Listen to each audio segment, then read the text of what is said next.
Okay, so we got to talk right now. And what are we talking about? Them, and them. Because things are actually about to heat up even more. Now notice I haven't mentioned any names. Unfortunately, with the alignments coming up, regulation's going to get more and more tight on spaces like this. So use a little code in the comments, please. This won't be an issue soon because next week I'm dropping my membership where I can share things unfiltered. But until then, let's get back to the video. Now, before I share the tea that blew my mind, I have some people asking me my perspective on what's going on. Well, I can show you better than I can tell you, and I hope you get what I'm putting down.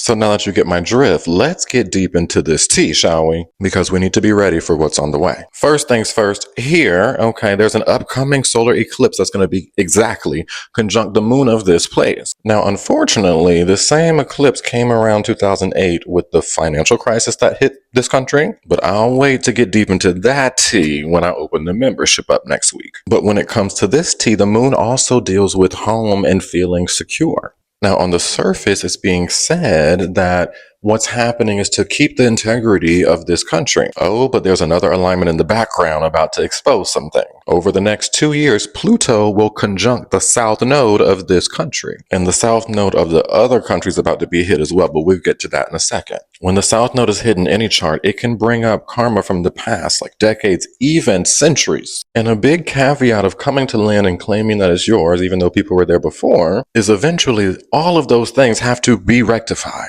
And honey, it's happening now. This country happens to have Lilith conjunct Neptune on their MC, meaning that the success of this country has come completely from melanated and marginalized people. But with Neptune there, the country says, you know what, we're just going to cloud over that and act like we did it ourselves. Well, Lilith's hitting the ascendant of this country now, okay, and Neptune just moved into a new sign. So what do you think's about to happen? Well, the sun of the other country sits exactly on this Lilith-Neptune conjunction, so they're going to expose all of these things. It's time for the melanated people of this land to reclaim it. And the thing about this land is every melanated culture has been on this land. That's another video for the membership. And who's going to be the catalyst for this change?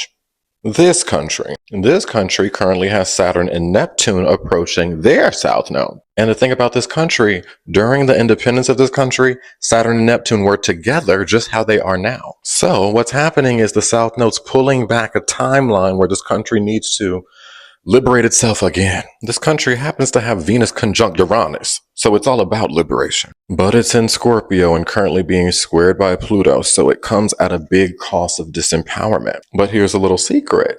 Pluto only disempowers what it's going to eventually empower. So what are you going to slowly start seeing? The people of this country starting to reclaim their land, reclaim their inherent right to be here. And this will start a domino effect. As Lilith resets on the ascendant of this country, it's time for the melanated and marginalized to get their sovereignty back. Yes, it's devastating to see the misuse of power by this country, but the way these planets work, it takes that to actually be the trap that ends up disempowering this country. So strap in, y'all. It's time for the melanated to come back to power. And I haven't even talked about how the Saturn-Neptune conjunction of this country sits exactly on the ascendant of this country. But again, that's coming in the membership, honey.